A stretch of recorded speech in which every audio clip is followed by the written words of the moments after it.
Senator Urquhart. Thank you, Madam Acting Deputy President. I rise in this matter of public interest debate to talk about my hope for our multicultural society going forward. The events of Saturday in Sydney were deplorable.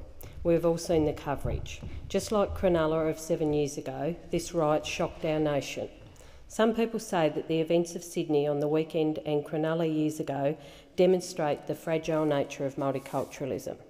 I believe that the response from many members of the wider community over the past days actually shows that we have quite a healthy multicultural society. While there may be always issues, there may always be flare-ups.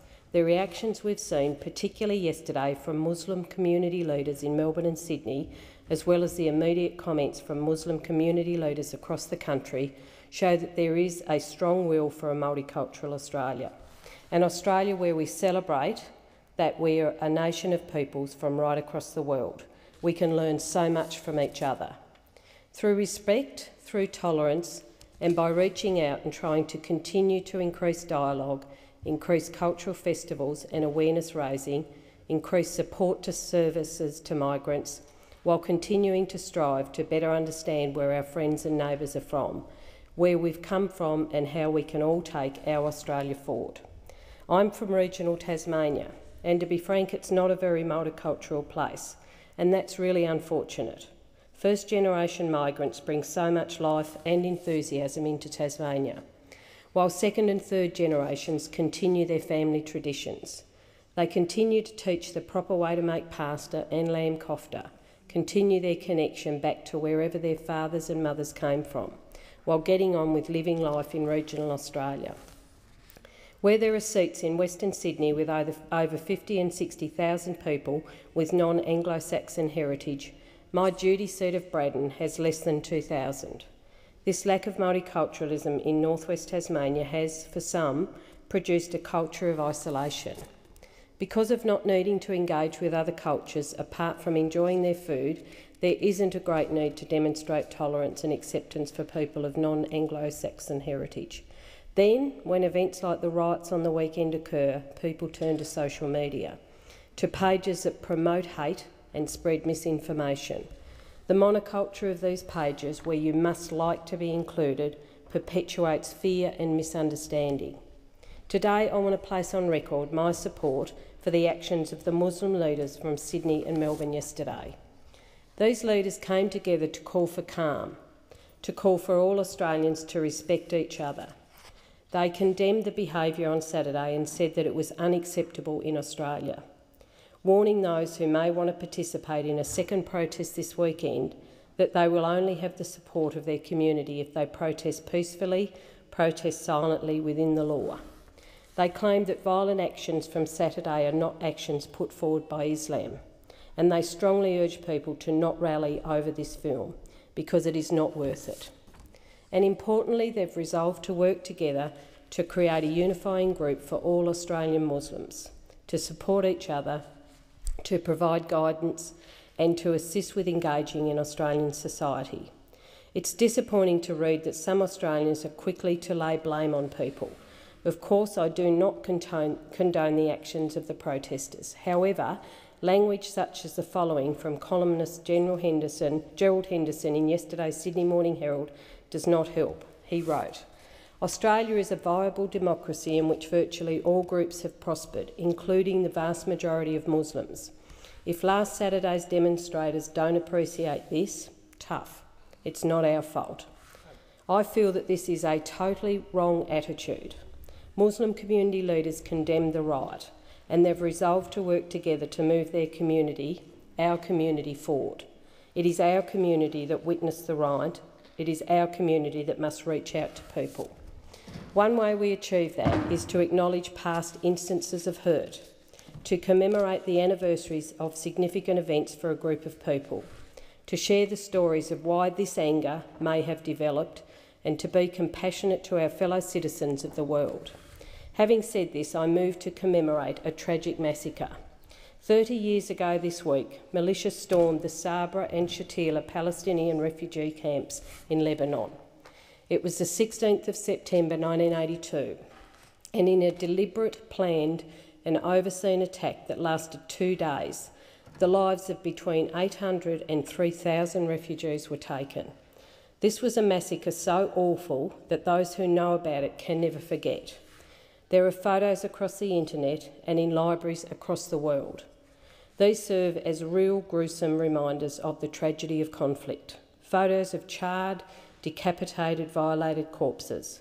For the victims and the handful of survivors, it was 2 days without mercy. It was deliberate, calculated and watched over, but to this day the killers go unpunished. Before the massacres of Sabra and Shatila, the Israeli army had only recently invaded southern Lebanon. Lebanon was a temporary home to the PLO and many thousands of Palestinian refugees. This was in retaliation for an attempted assassination, an attempt that was actually carried out by a rival militant group and not the PLO. On the 1st of September, a ceasefire was mediated by the United States. Arafat and his men surrendered their weapons and were evacuated from Beirut. They were guaranteed by the United Nations that the refugees left behind in the camps of Sabra and Shatila would be protected by a multinational peacekeeping force. That guarantee was not kept. The security vacuum created then paved the way for the atrocities. Using the assassination of the newly elected Prime Minister of Lebanon by a pro-Syrian terrorist as cover, the then Israeli Defence Minister Ariel Sharon moved to occupy the refugee camps of Sabra and Shatila. The massacre of Sabra and Shatila began. The refugee camps were surrounded with tanks and soldiers. Sharon ordered the shelling of the camps. What followed was an afternoon and night of bombardment. By the dawn of the 16th, the Israeli artillery had completed their work. The Israelis then stood by, guarding the gates. They allowed Lebanese Christian militia, a gang called the Phalangists, to enter the camps and massacre unarmed civilians. This militia was supposedly hunting for the terrorists that had killed their leader days before. Seeing an opportunity to have another group finish the job, the Israelis organised for the Phalangists to enter Sabra and Shatila. The Israelis knew that the assassination was carried out by the pro-Syrian terrorists and not the Palestinians. But to rid the Palestinians from South Lebanon, they allowed this religious army to terrorise thousands and thousands of Palestinian refugees. The Israeli army supervised the entire massacre. They ensured that there was no escape from the camps. Most chillingly, they cast flares into the night sky to ensure there was no lull in the killings. The flares meant there was nowhere to hide for the thousands of innocent refugees. With the terror of constant daylight, the Israelis maintained a tight cordon around the camps to make sure that no one could escape. 30 years on, the camp at Sabra is no longer there. It was wiped off the map during the carnage. The camp at Shatila serves as a chilling reminder of man's inhumanity. Man's inhumanity to men, women and children. There have been a number of documentaries about the massacre. An account from the British journalist Robert Fisk is particularly shocking. It demonstrates the extraordinary scale of the massacre. Robert was in the refugee camps during that massacre. He returned years later to visit and share his story from the massacre from a television documentary. He recalled, "It was quite a while before we realised that the Christian gunmen who the Israelis had sent in were still in the camp. We heard shooting. We all got very frightened. At one point, my 2 colleagues were somewhere nearby. I could hear them talking, but didn't know where. I shouted, 'Carsten, Lauren,' and I still could not hear them, but I could hear the shooting. There was an earth embankment. I tried to climb over it. I got on top. Then it became all sort of spongy. It moved up and down. It wasn't an earth embankment. It was a pile of bodies with a thin layer of earth over the top. When I looked down, I saw a face, an elbow. They were all bodies. I held my breath and jumped off and ran as fast as I could towards the voices. I was so frightened at the time." This is an incredible account, and I encourage everyone to head to the YouTube to view the full documentary and other documentaries by Robert Fisk on this massacre. Israel's Commission of Inquiry into the massacre did not find that the State of Israel was directly responsible for the slaughter. And while it did find that Ariel Sharon bore personal responsibility for not ordering appropriate measures for preventing or reducing the danger of massacre, It took an international commission of inquiry headed by Irishman Sean McBride to find that Israel was directly responsible because the camps were under its jurisdiction as an occupying power. In highlighting and commemorating this tragic event, I do not wish to attack the Jewish community. I do not wish to attack Mr. Sharon, the Phalangist militia, the Israeli government or the Israeli soldiers. What has happened is one of the long list of tragedies in human history.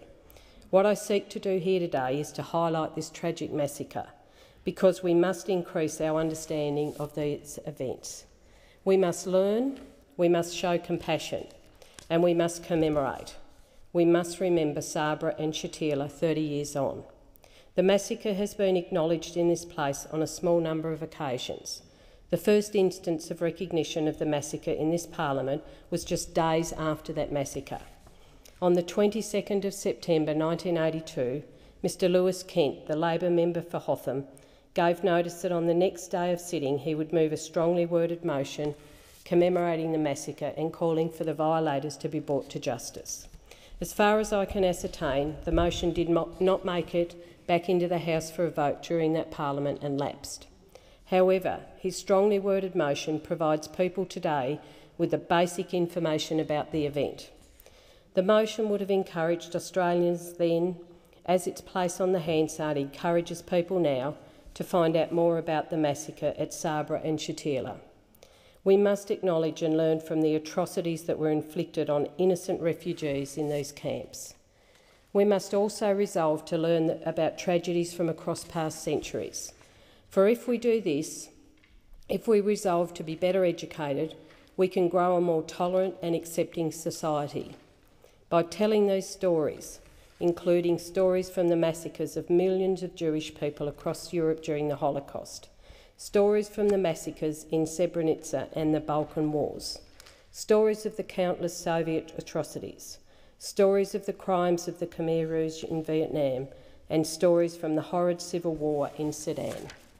By working through these stories, it is my hope that we can appreciate the struggles we face in striving for a multicultural Australia.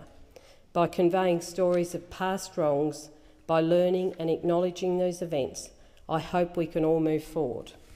On the weekend, such a small and vocal group so tragically marched through Sydney. From the comments of Muslim community leaders and from our own dealings with Muslim Australians, we know that these people misrepresented Islam. While the action of a few is sad, what is even sadder is that such a small and vocal group of media personalities and politicians have kept the traditions of Hansonism alive and well. The majority of Australians are getting on with the job. Every day we welcome new Australians. Every day we have more unity and every day we are better for it. Migrants from across the world continue to be welcomed into Australia by many. Migrants who are fleeing persecution, who are seeking to make a better life for their families. We are lucky for the tremendous work of the staff at our migrant resource centres, who tirelessly help new Australians adjust to life here. We have a rich multicultural community in Australia. The actions of a few on the weekend have rightly been deplored.